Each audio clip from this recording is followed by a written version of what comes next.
Buenos días, soy Yeribet Corredor y junto a mis compañeros Andrea Quiñones, Sandra Acevedo y Santiago Ciempira somos un grupo de estudiantes de segundo semestre de Psicología de la Universidad del Área Andina.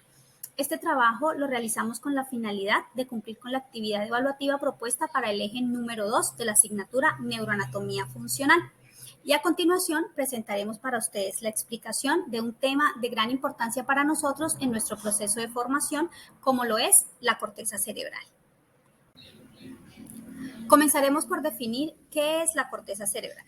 Bueno, la corteza cerebral, córtex cerebral o corteza del encéfalo es la capa externa de sustancia gris que cubre por completo la superficie de ambos hemisferios cerebrales. Tiene un grosor aproximadamente entre 1.5 y 4.5 milímetros y está constituido por los cuerpos neuronales o somas. Y se estima que contiene alrededor de 10 millones de neuronas. Esta capa se pliega de forma compleja, con elevaciones conocidas como giros o circunvoluciones y depresiones llamadas surcos o cisuras. La corteza cerebral consta de una mezcla de células nerviosas, fibras nerviosas, neuroglía y vasos sanguíneos y está constituida por los siguientes tipos de células. Células nerviosas.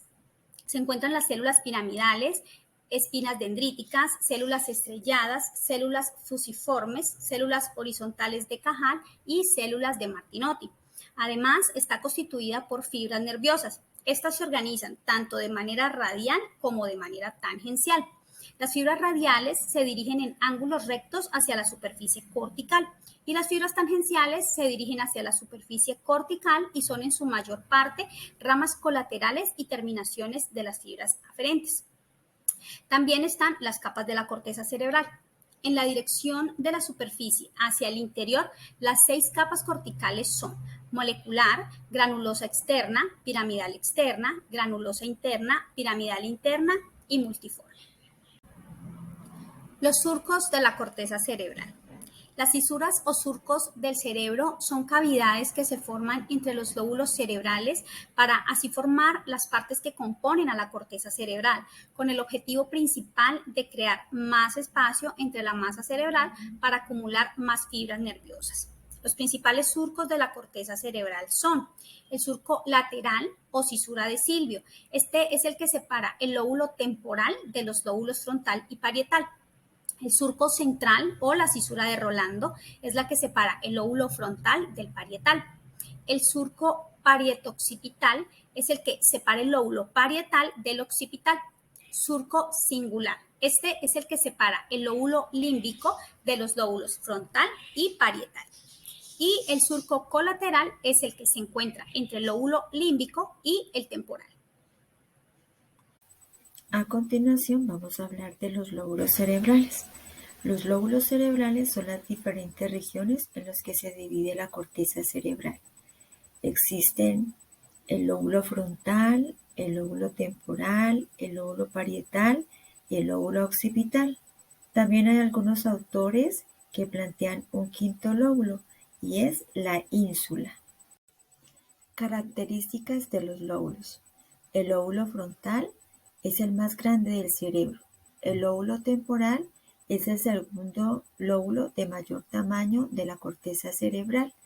El lóbulo parietal, este lóbulo es más pequeño que el lóbulo frontal y temporal. El lóbulo occipital es el más pequeño de los 4 lóbulos principales de la corteza cerebral. Y por último tenemos la ínsula, ubicado en la zona media del cerebro. Una característica de los lóbulos del cerebro es que estos se encuentran simétricamente organizados en 2 hemisferios, hemisferio derecho y hemisferio izquierdo. Vamos a hacer un recorrido por cada uno de los lóbulos y algunas de sus funciones. Iniciemos con el lóbulo frontal. Se localiza en la región frontal de la corteza, zona de la frente. Y este tiene como función el procesamiento de funciones cognitivas elaboradas. Ejemplo, actividades como las que vemos aquí: la planificación, la coordinación, la ejecución y el control del comportamiento. El lóbulo temporal es el segundo lóbulo de mayor tamaño de la corteza cerebral. Se localiza frente al lóbulo occipital y limita por su parte superior con el lóbulo parietal y con el lóbulo frontal. Se encuentra detrás de la sien. Desempeña un papel importante en el desarrollo de actividades visuales complejas, como son el reconocimiento de caras, la audición, el lenguaje y la prevención. El lóbulo parietal se sitúa en la zona que recae debajo del hueso parietal. Se ubica en las partes medias y laterales de la cabeza. Su función principal es procesar información sensorial que llega de diferentes regiones del organismo. Sensaciones tales como el tacto, la temperatura, el olor. El lóbulo parietal desempeña un papel importante en el reconocimiento de números. El lóbulo occipital. Recordemos que este es el más pequeño de los 4 lóbulos principales de la corteza cerebral y que se encuentra en la zona posterior del cráneo, cerca del cuello.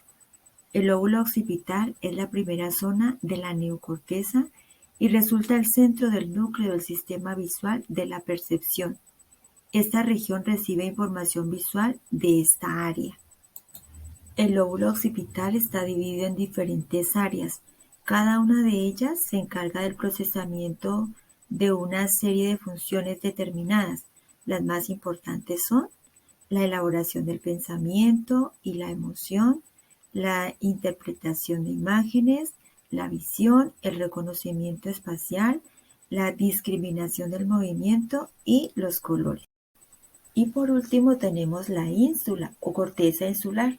Es una estructura que se encuentra ubicada en la superficie lateral del cerebro, concretamente en el surco de Silvio, región que separa el lóbulo temporal del lóbulo parietal, ubicada en la zona media del cerebro.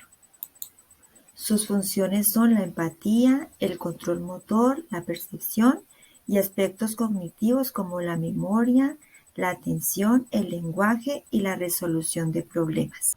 A continuación veremos las áreas de Brodmann.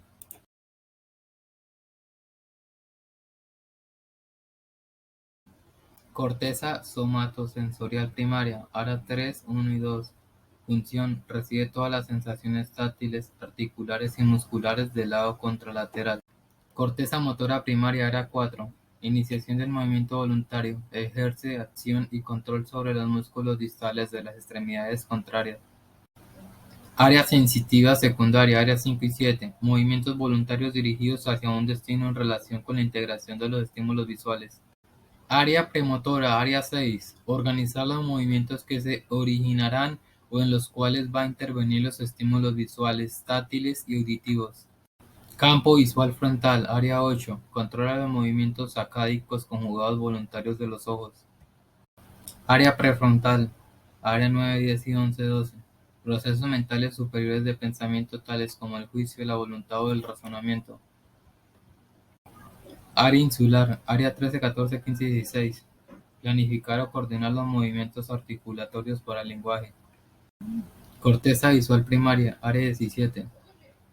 Fusionar la información que viene de ambos ojos y analizar la información. Corteza visual secundaria o psicovisual, área 18 y 19. Evocar alucinaciones visuales realistas. Circunvolución temporal inferior, área 20, 21 y 37.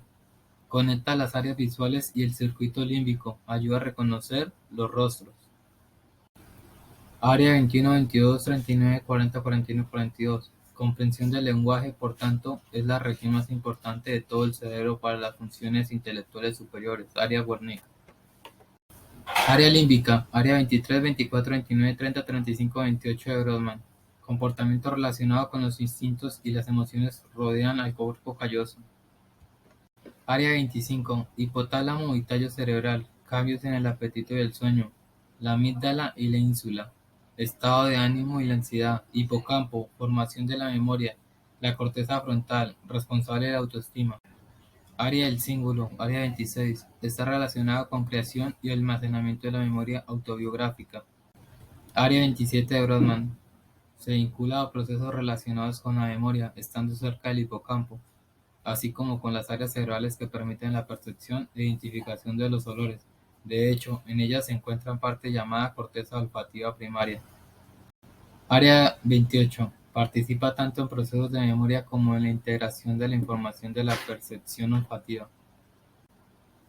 Área 29. Esta área en la parte retroesplenial de cíngulo también se vincula a la memoria, siendo ejemplo de ello la evocación de vivencias.